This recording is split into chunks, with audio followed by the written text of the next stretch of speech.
तेलंगाना में आज दूसरी कानून साज असम्बली को तहलील कर दिया गया। गवर्नर तमिलसाई सुंदरराजन ने आज काबीना की सिफारिश पर दूसरी कानून साज असम्बली तहलील कर दिया।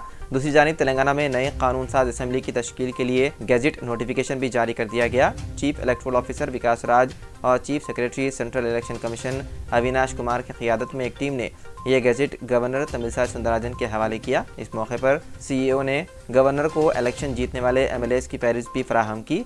इसके साथ ही रियासत तेलंगाना की तीसरी कानून साज असम्बली की तश्कील अमल में आई। इत्तलात हैं कि तेलंगाना के नए वज़ीर आला की हलफ बर्दारी के लिए राजभवन में इंतजामात किए जा रहे हैं। आज रात हलफ बर्दारी तकरीब मुनक़िद होने का इम्कान है। ऑल इंडिया मजलिस इत्तेहादुल मुस्लिमीन के सरबराह बैरिस्टर ओवैसी ने तेलंगाना असम्बली के इंतखाबात में पार्टी के 7 उम्मीदवारों को कामयाबी से हमकिनार करने पर आवाम का शुक्रिया अदा किया। सोशल मीडिया के प्लेटफॉर्म एक्स पर पोस्ट करते हुए उन्होंने कांग्रेस पार्टी को मुबारकबाद दी जो रियासत में हुकूमत तश्कील देने जा रही है। उन्होंने तहरीर किया कि वो हैदराबाद के अवाम के मशकूर हैं जिन्होंने एक बार फिर मजलिस पर एतमाद करते हुए 7 हलकों से पार्टी उम्मीदवारों को बनाया है कामयाब। तेलंगाना स्टेट ट्रांसको और जेनको के CMD प्रभाकर राव ने अपने ओहदे से इस्तीफ़ा दे दिया। उन्होंने अपना इस्तीफ़ा स्पेशल प्रिंसिपल सेक्रेटरी महकमे तवानाई को भेज दिया। प्रभाकर राव ने अपने इस्तीफ़े खत में कहा कि वो ज़ाती वजूहात की बिना पर इस्तीफ़ा दे रहे हैं। रियासत तेलंगाना में KCR हुकूमत के बरसर इख्तिदार आने के बाद प्रभाकर राव को बतौर CMD मुकर्रर किया गया था।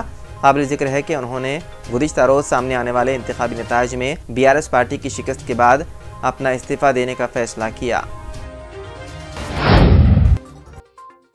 हिंदुस्तानी फ़िज़ाइया का PS7 MK2 तैयारा तेलंगाना के ज़िले मेदक के तूपरान में गिरकर तबाह हो गया। इस हादसे में तैयारे में सवार 2 पायलट्स की मौत हो गई। ये वाक़या पीर की सुबह पेश आया। मुक़ामी अफराद ने सबसे पहले ये मंजर देखा जिनका कहना है कि एक बड़ी आवाज़ के साथ ये तैयारा ज़मीन से टकराया जिसके साथ ही इसमें आग लग गई। मुक़ामी अफराद की इत्तला के साथ ही पुलिस वहाँ पहुँच गई जिसने सूरत हाल का जायज़ा लिया और मुक़ामी अफराद को तैयारे के करीब जाने से रोक दिया।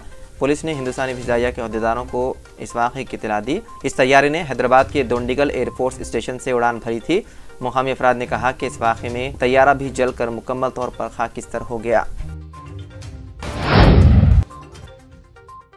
रियासत मिज़ोरम असम्बली इंतखाब में ZPM को मिली मुकम्मल अक्सरियत। मिज़ोरम के वज़ीर आला को शिकस्त का करना पड़ा सामना। मिज़ोरम असम्बली इंतखाब में बरसर इख्तिदार तबक़ा MNF यानी मिज़ो नेशनल फ्रंट को ज़बरदस्त धचका लगा। न सिर्फ पार्टी को शर्मनाक शिकस्त का सामना करना पड़ा बल्कि मौजूदा वज़ीर आला ज़ोरम थांगा को भी अपनी सीट से हाथ धोना पड़ा। ZPM यानी ज़ोरम पीपल्स मूवमेंट ने इस बार असम्बली इंतखाब में सभी को हैरान करते हुए 27 सीटों पर जीत हासिल कर ली जबकि हुकूमत साजी के लिए 20 सीटें दरकार होती है। MNF को महज 10 सीटें हासिल हुई, वहीं BJP को 2 और कांग्रेस को महज 1 सीट हासिल हुई। पार्लियामेंट के सरमा इजलास के पहले दिन पीर के रोज़ आम आदमी पार्टी राज्यसभा रुकन राघव चड्ढा की मुअत्तली रद्द कर दी गई। BJP रुकन पार्लियामेंट GVL नरसिम्हा राव के जरिए पेश तजवीज़ पर राज्यसभा चेयरमैन जगदीप धुनकर ने राघव चड्ढा की मुअत्तली रद्द कर दी। आम आदमी पार्टी रुकन पार्लियामेंट राघव चड्ढा को 11 अगस्त को राज्यसभा से मुअत्तल किया गया था। वाज़ेह रहे कि राघव चड्ढा पर BJP ने 5 अरकान पार्लियामेंट के फर्जी दस्तखत करने का इल्ज़ाम आयद किया था। उनको पार्लियामेंट के मानसून इजलास के आखिरी दिन धुनकर ने ऐवान से मुअत्तल कर दिया था। गर्दाबी तूफान मिचोंग अभी तमिलनाडु के साहिल से टकराया भी नहीं है और तबाही की शुरुआत हो गई है। चेन्नई में इस तबाही का मंजर तब देखने को मिला जब ज़ोरदार बारिश के बाद एक मकान मुनहदिम हो गया। इसकी जद में आने से 2 अफराद की मौत हो गई और एक शख्स शदीद ज़ख्मी हो गया। इसके अलावा तमिलनाडु के कई अजला में ज़ोरदार बारिश के बाद मुतादिद गाड़ियाँ पानी में बह गई। महकमे मौसमियात ने तमिलनाडु और पुडुचेरी के लिए बारिश, तूफ़ान और बिजली गिरने का अलर्ट पहले ही जारी कर रखा है। हुकूमत ने खानगी कंपनियों से कहा कि वो मुलाजिमीन से वर्क फ्राम होम कराएँ। जनूबी रियासतों में मिचोंग तूफ़ान के ख़तरे को देखते हुए कई एहतियाती इक़दाम भी किए गए।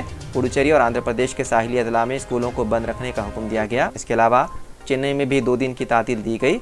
अलावादीन जनूबी सेंट्रल रेलवे ने 144 ट्रेनें भी मनसूख कर दी है। ये तूफ़ान आज यानी 4 दिसंबर किसी भी वक्त तमिलनाडु के साहिल से टकरा सकता है। ये गर्दाबी तूफ़ान मशरिक़ी साहिली इलाकों को भी मुतासिर कर सकता है। गाज़ा में इसराइली फोर्सेस और हमास के दरमियान झड़पें जारी। इसराइली फ़ौज ने कहा कि गाज़ा के जुनूब में पनाह गज़ीनों से भरे इलाके में एक मनसूबबंद ज़मीनी कार्रवाई शुरू हो गई। इसराइली बमबारी में दर्जनों फ़लस्तीनी जाँ बहक और ज़ख्मी हो चुके हैं।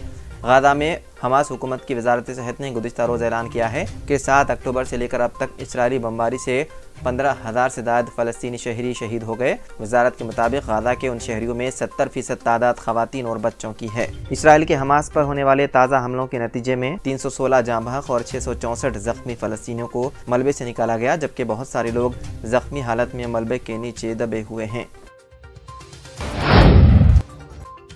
मुत्तहदा अरब इमारात में मौसमियाती तब्दीलियों के चैलेंजों के सिलसिले में होने वाली आलमी कॉन्फ्रेंस के दौरान कॉन्फ्रेंस हॉल के करीब मुदाहिरीन जमा हो गए। मुदाहिरीन ने ज़मीन पर बैठकर इसराइल हमास जंगबंदी के लिए पुरअमन एहतजाज किया। मुत्तहदा अरब इमारात में इस तरह की एहतजाजी सरगर्मी कम ही देखने में आती है। उन मुदाहिरीन को सख्त शराइत और गाइडलाइन के साथ पुरअमन मुजाहरा करने की इजाज़त दी गई थी। 100 की तादाद में मुदाहिरीन ने जंगबंदी के हक़ में जज्बात का इजहार करने के लिए नारे लगाए। 7 अक्टूबर से शुरू होने वाली इसराइल हमास जंग के बाद अब तक इमारात में यह पहला एहतजाजी मुजाहरा था।